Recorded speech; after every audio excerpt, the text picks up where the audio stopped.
Mapupuno? Hinarangan po ng lambat dito. Hinarangan namin. Tapos doon sa may taas, sapa yun, bubulubugin papunta rito sa lambat. Ayun, ang gaganda ng isda oh. Ano yung bangos? Bubulubugin, tapos makikita nyo pagdating dito, magtatalunan yan. Kasi kung marami ha, pag marami, talagang maglulundagan. Ayun oh, oh, ay, oy, oy, oy, grabe. Mamaya pa yan, tingnan nyo. Mas matindi yan pagka nandito na yan. Pupuno. Yan. Dami? Punong-puno yung lambat. Punong-puno yung lambat layo. Ayan, binubulabog. Oh. Dami, puno na yung lambat namin ng isda. Oo. Ayan. Ayun oh. Ayun, ayun.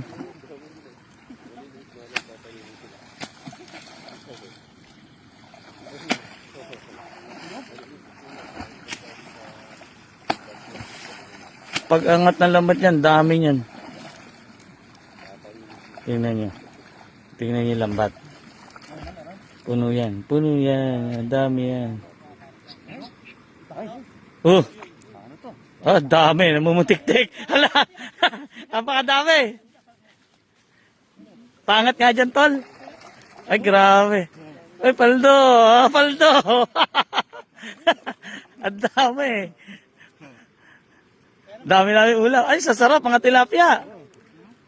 Oh, 'di ba? Ganun lang manghuli ng isda sa Pampanga talaga lang gutom eh.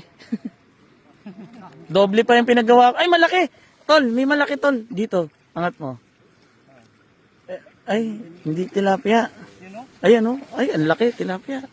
Ano, ako po punong-puno. Paldo, oh. Ang dami. Pagka kaya inano uli, marami pa? Tingin. Ang dami. Ito po, ilog yan. Yan.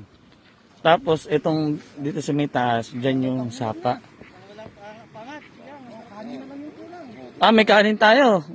Ah, kapakarami. Napakaganda. Ah, sige, isa pa. Ah, grabe, napakarami. Pag talaga nakatira ka sa Candaba Swamp, isa kasi ito, ang Candaba Swamp may pinakamaraming isda sa Pilipinas sa ilog eh, no? Sa ilog. Pag ilog po pag-uusapan, ang Candaba Swamp na po yung may pinakamaraming isda na nahuhuli sa buong Pilipinas. Ang Candaba Swamp. Kaya ang Candaba, wala halos nagugutom eh, no? Wala. Basta masipag ka lang, no? Hindi ka tulad sa ibang lugar, gutom eh. Marami pa.